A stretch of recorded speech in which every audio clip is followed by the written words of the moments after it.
welcome back, ladies and gents, to part 2 of the Ibanez Performance 12-string guitar. Got the clamps off of it, the bridge is glued on, and she is looking good. But I found something in this guitar that a major problem. Well, a couple of them. One of them, I'll just tell you now, the truss rod is tight. It was locked up, man. I've been, put a drop of oil on it and wait a day or two or a few hours and different times. And finally I got it loosened up and it does work. So that's, I hope, no longer a problem. But wait till you see what I found in this guitar. It's unbelievable, man. I don't know how we're going to fix this. I'll just hold on. Let me get the camera here angle and I'll show you. You are never going to believe this in 100 years. I was working, I kept, well, let me just show you. Just dig this, man. Look what came out of the hole, man. A cue ball. Cue ball was down inside of that hole, and it's hard to tell how long she'd been in there. She couldn't get out because the strings was on the guitar. Go here, girl. It's okay. Go here. It's okay. Good girl. All going. So anyways, I don't know how that happened, but hold on. So yes sir, got the clamps off, everything looks good. It's a good flat glue job. I buffed the top of it too, I buffed the finish. It was kind of needed cleaned up pretty bad, so boy, she's got a shine on her now. I'm going to buff the whole guitar. I see a place I missed there. I'm going to buff the whole guitar once I get it all back together. But I just wanted to tell you, show you, don't ever buy one of these. This comes from Stumac, by the way. It's not good for much. It's got a mirror in the end of it, as you can see there. And when you unscrew the handle, a light comes on. And you can adjust the light to shine into the mirror and bounce off back into whatever you're looking at, back in the guitar hole. There you can kind of see how it works. Maybe don't get one. They're shit. I don't know what I paid for it. I can't remember. I've had it a long time, but don't get one. They're shit. They're no good. Anyways, I've already done this. Yeah, I think you can see that. Well, maybe you can't. Anyways, put a straight edge on the fingerboard, and it is perfect, man. Slides right back over top of that bridge. All I need is a saddle. Now, where's the saddle at? Oh, God. What do I do with this? There. Here we go. Yeah, that's the right one. So, we're going to string this puppy up. I don't know if I got that in there right. Yeah. I'm going to string this bad boy up, and of course, like I say, I checked the truss rod, and it is, oh man, it took me 5 days, I think, maybe 6, just to get that truss rod loosened up enough where it would make a difference in the relief in the neck. It had a forward bow this way. It had way, way, way too much relief in it.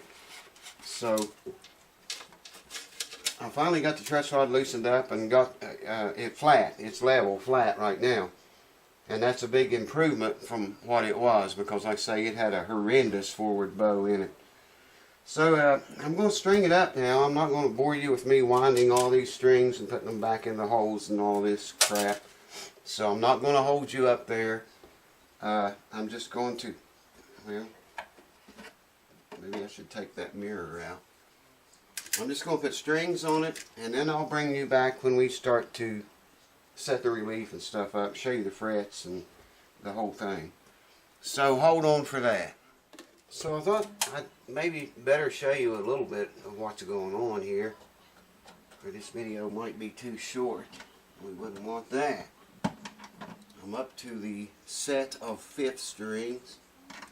I've said this before in a lot of videos.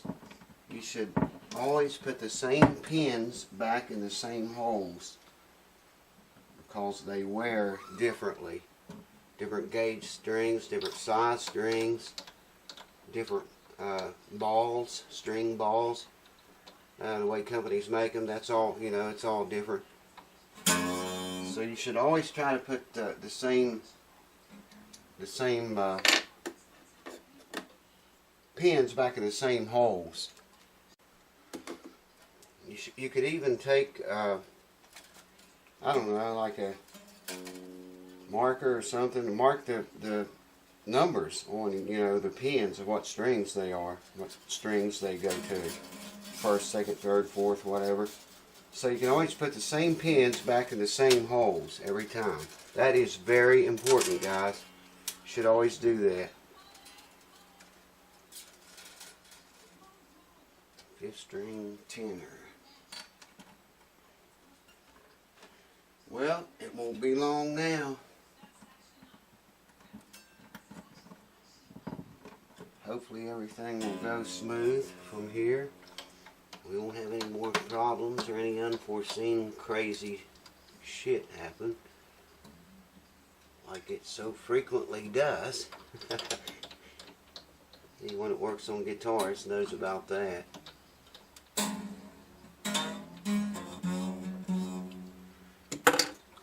Buddy, we're almost home. I can see the lights of home. Sixth big string. I have these pins laid out. When I took them out, I was very careful about how I laid them up here, because, well, just because what I just said, baby. You want to put the same pins back in the same holes. My oxygen line is getting in the way. I got to get that off of this guitar. I may need that oxygen hose tonight. One to go.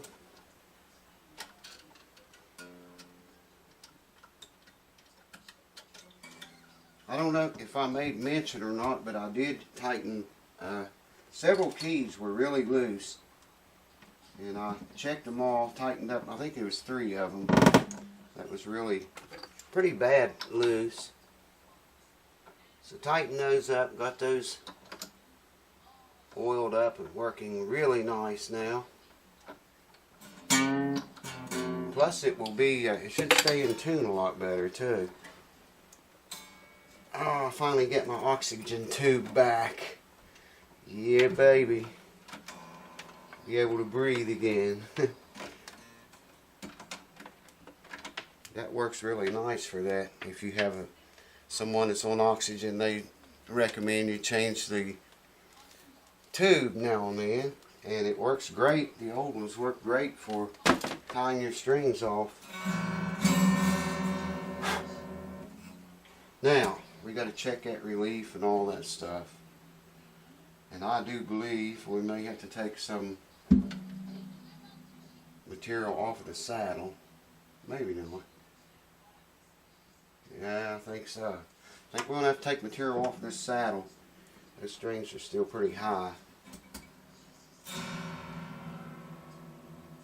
I'll get it up to pitch, and then I will bring you back, and we will decide what's going on with the whether we need to take some off this saddle or not. I can't tell until I get it up to pitch and get the relief set and all that jazz. So hold on, I'll bring you back after I get all that done. Well, folks, I had company, and they left, and I just went ahead and I had to took all the measurements I needed. And to get the action down to near 4/64ths, I had to take 1/64th off of the bottom of the saddle to get that action down to 4/64ths here. I'm getting ready to check the neck relief. I already set it at 12 thousandths. I just want to make sure it stays there. This guitar is going to sound good, I think. Let's see. Where is my feelers gauge? Here we go. We'd like to see about 12 thousandths relief in that. There's the 12. Just like before, capo on the 1st fret, note the 17th fret, check 7th, 8th, and 9th for your relief.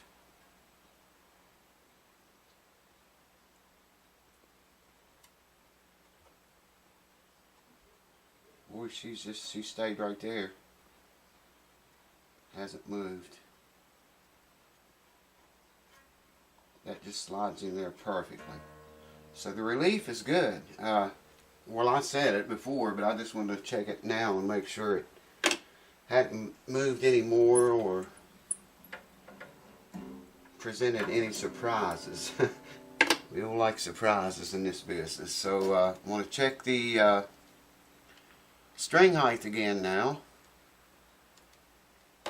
And I want to do that in playing position, because playing position because that's where it counts.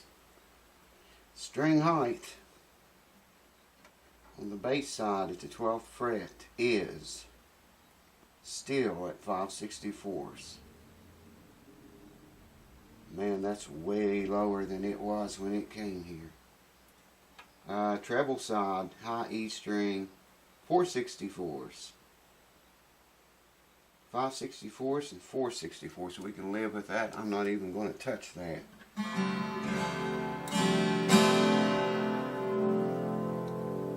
So the old Ibanez Performance lives again to see another day, to pick another party.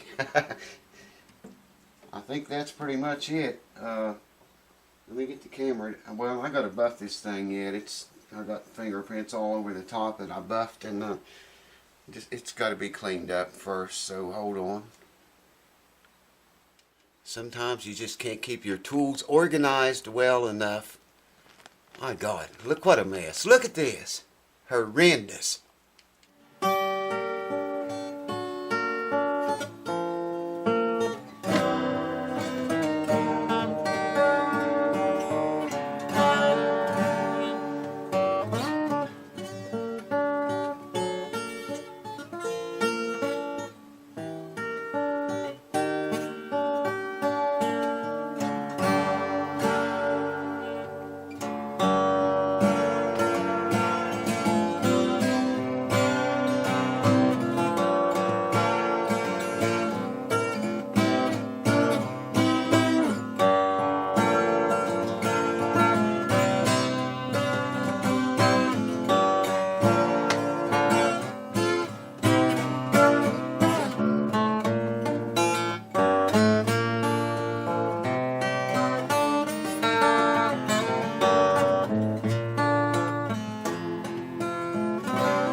She sounds pretty sweet, I gotta say it. If you can get it in tune, I never could tune one of these things, man. It's still not in tune. I should make mention, a lot of stuff went on without the camera running. After I had company, I kind of forgot where I was with the on video. So I went ahead and I checked the intonation. It was okay. Checked it in playing position too, because that's very important. I don't think you should ever check intonation with it laying on its back like that. So I checked the intonation with it in playing position. It was all good. New strings definitely would be a plus, but I'm not sure how old these are, but they don't look that bad. But new strings is always good, you know, so that would definitely be an improvement for it. The bridge is holding well. I'll get the glare off of it. I don't know if you can see it or not, but if you can see it there, it hasn't moved, and it's perfect, man. It's beautiful, beautiful. Just a wonderful piece of guitar all around. I got to buff the back of it and the sides of it and stuff yet. I did buff the front, but the top. So that's about all I can give you on this one, guys. I'm just way too heavy-handed to play very much on this, but give you an idea there what it sounds like.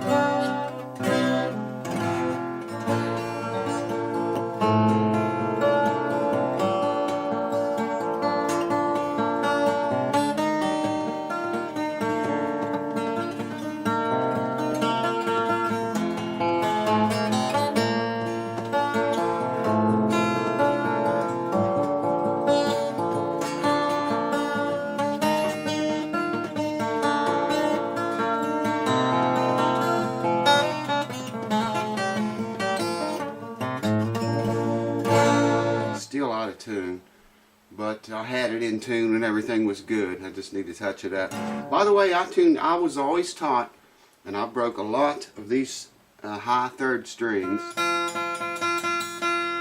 I always tune these a step low. I have always done that. I've owned 2 or 3 12-string guitars and worked on a lot of them, and I always tell people, you know, tune them a step down, and if you want to play in G, put a capo on the A on the 2nd fret and play in G. That will put you in regular G tuning. But I have broken so many strings that I don't know if you call it the 6th string of a 12 or the high 3rd string. That one. I have broke many of those trying to tune it up to 440 pitch. That should be an F.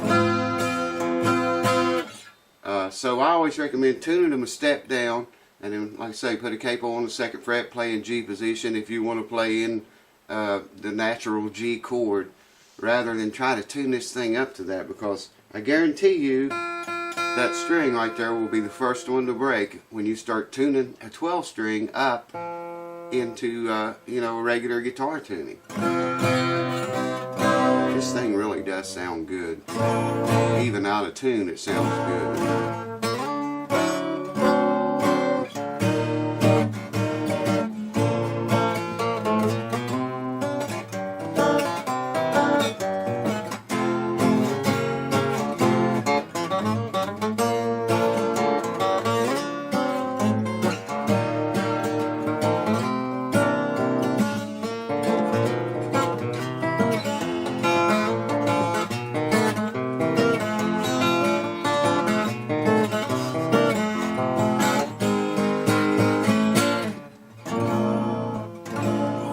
Tune even worse. I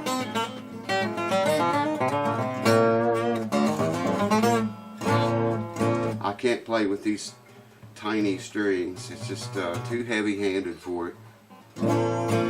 So I want to keep it a couple more days and watch the bridge and check everything after a couple days. It needs humidified big time. There is a major drop-off right here. We call it a hump. And it's because this guitar is so dry. I think rehumidifying it from the inside and out will help that a lot. It's not going to go completely away, but I think it'll help it, you know, for the most part. You know, you're not going to be playing down the nerve anyway.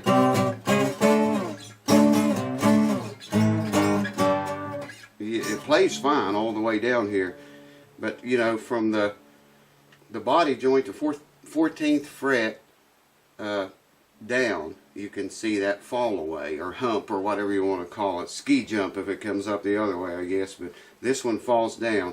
So You know, humidification may help that, it may not. I don't know. We're going to try it and see before I send it back. But it's ready to go. It's ready to hit the road. Back to its rightful owner, who I'm sure is probably missing it.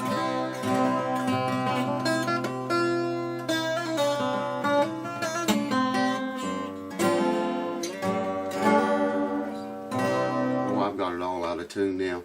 Anyways, thanks for watching, folks. I hope somebody maybe picked up a few tips on this series of a two-part video on this. And I appreciate all the new subscribers and the old ones alike. Thank you guys for hanging around through all this stuff. And I hope somebody benefited from it. And I'll see you on the next video, folks. Take care. Look what came out of the hole, man.